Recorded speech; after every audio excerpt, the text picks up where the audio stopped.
Exactly. Anyway, Robert's here with us. Join us now for more on this debate. National Taxpayers Union Senior Fellow, Mattie Duppler, and Alexandra Thornton, Director of Tax Policy at the Center for American Progress. Alexandra, I want to start with you. What gets me a lot of times, and I'm not sure how we should handle a lot of these things, but for income inequality, if all I ever hear about is ways of capping wealthy people and sort of, if we could cap wealthy people and how much they make and maybe lower the number or the amount that wealthy people have, that's going to solve income inequality. And I think we should be going to the other end and trying to figure out how to lift everyone else up. Have you got an answer for what we do when we finally get all these revenues that will be effective in actually narrowing the gap instead of just bringing the top people down?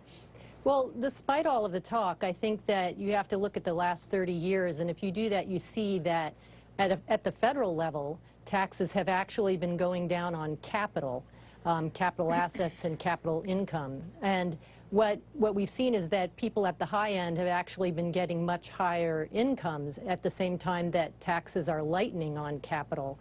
And so the result is that the tax code has actually failed to tax people according to their ability to pay, and it's actually worsening income inequality. And despite all the talk, there are many, many provisions of the federal tax code that make that are lighter on capital and capital income.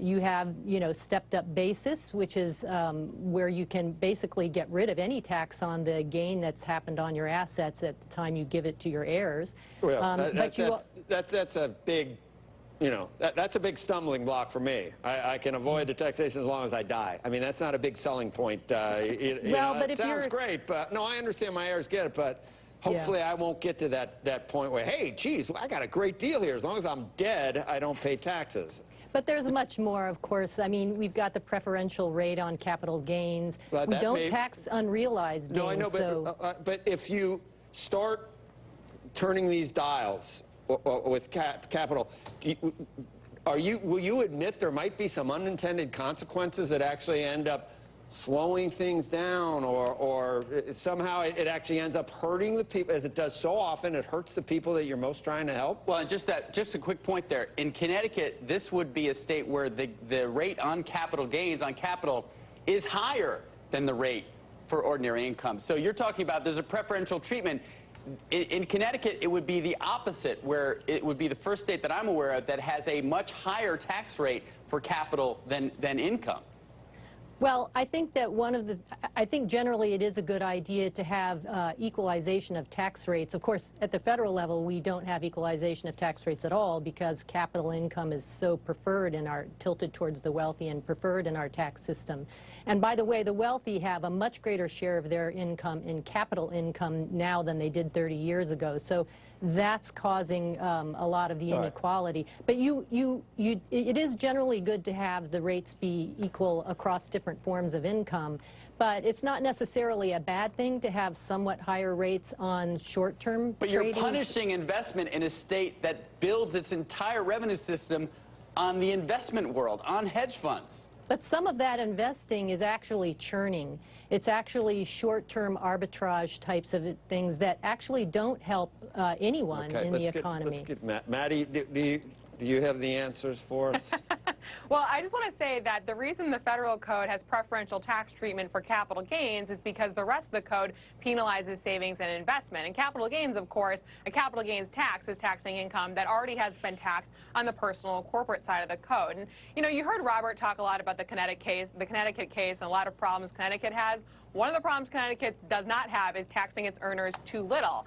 As you mentioned before, this would be the first time, this would only be the second state in the country that would have a surtax on investment income. And this is after Connecticut has seen a windfall in tax income after last year. $900 million in a tax windfall for Connecticut last year, over $1 billion in its rainy day funds. One of the problems is even with that flush of cash is that Connecticut still can't get its fiscal priorities right, and instead it's looking to tax an ever-shrinking tax tax basis, and that, of course, will create a lot of problems. When you've got 12% of your tax base coming from 35 families, was it? That's incredible to me, the notion that that's a long-sighted plan for sustainability. I think it's very clear that it's not, and that's why the governor himself is opposing this plan. So how do you pay for what the state needs? I mean, clearly this is a state that, as we talked about, is very unequal. They have a lot of need for services. Is your answer just cut government, or is there a better, broader way to raise revenue?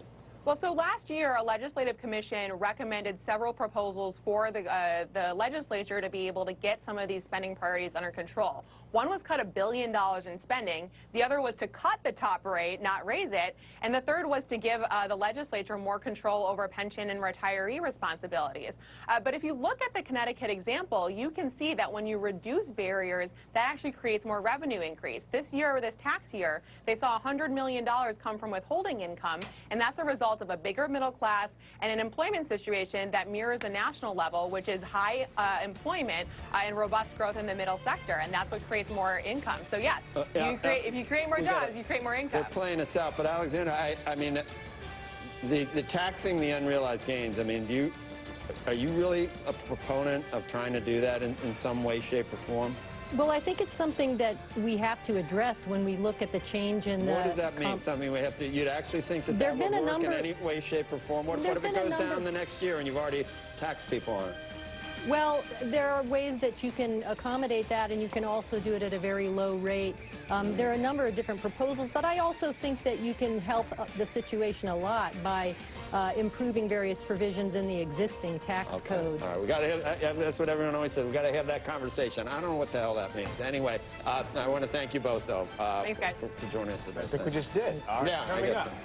You say that. Anthony DiClemente weighs in. Wacky ideas. Let's have the conversation. He weighs in on the FANG names that have already posted earnings and those still to come. Stay tuned. We'll be right back.